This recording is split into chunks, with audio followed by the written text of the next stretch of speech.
28 दिवस झाले माझ्यावरील आरोपांचे कुणी पुरावे दिले नाही असं रुपाली चाकणकरांनी पोस्ट करत म्हटलंय। निनावी पत्राद्वारे बदनामीचा कुटील डाव होता। खरात प्रकरणात आर्थिक व्यवहारात दुष्कृत्यात माझा संबंध नाही असं चाकणकरांनी पोस्टमध्ये म्हटलं। चाकणकरांपासून सुनेत्रा पवारांच्या जीवाला धोका आहे असं निनावी पत्र बीड पोलिसांना मिळालेलं होतं।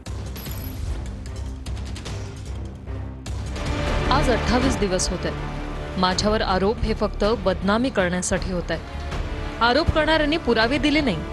निनावी पत्राची शहानिशा न करता केवळ बदनामीचा कुटील डाव होता। बीडचे पोलीस अधीक्षक नवनीत कावत यांनीही निनावी पत्राला कायदेशीर दृष्ट्या अर्थ नसल्याचं माध्यमांवर सांगितले।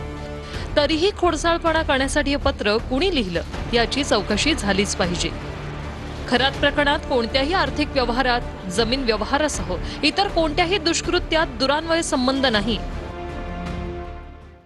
आता रुपाली चाकणकरांनी काल एक फेसबुक पोस्ट लिहिली आणि त्या फेसबुक पोस्ट मध्ये त्यांनी लिहिलंय की माझ्यावर जे एक्झॅक्टली धनंजय मुंडे बोलत होते, एक्झॅक्टली तेच शब्द की माझ्यावर मीडिया ट्रायल होते, माझ्या विरुद्ध पुरावा दिला जात नाहीये, माझं अमुक नाहीये, माझं तमुक नाहीये, असं जे विधान त्यांनी काल केलं फेसबुक पोस्ट थ्रू, आणि त्या पण एक्झॅक्टली धनंजय मुंडेंसारख्या सध्या मीडियातनं गायब आहेत। जसे धनंजय मुंडेंवर जेव्हा आरोप झाले ते देखील त्यातनं गायब होते। 20 दिवस झोपा काढत होत्या का? एवढे जर आरोप चाललेत आणि ते जर चुकीचे आहेत तर तातडीनं त्या आरोपांना उत्तर द्यायला त्यांनी समोर येणं गरजेचं होतं।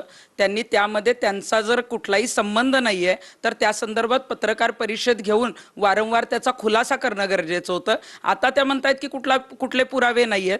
पुरावे आहेत नाहीयेत हे SIT कडे जे आहे ते आपण दाखल आहे, आपल्याला माहिती आहे। परंतु आता 28 दिवसानंतर त्यांच्या बहिणीचा जबाब झाल्यानंतर त्यांना आता जाग आली। त्या वेळेला त्यांनी जर उत्तर दिलं असतं तर रुपाली चाकणकरांच्या विरोधात फार कोणी बोललं नसतं।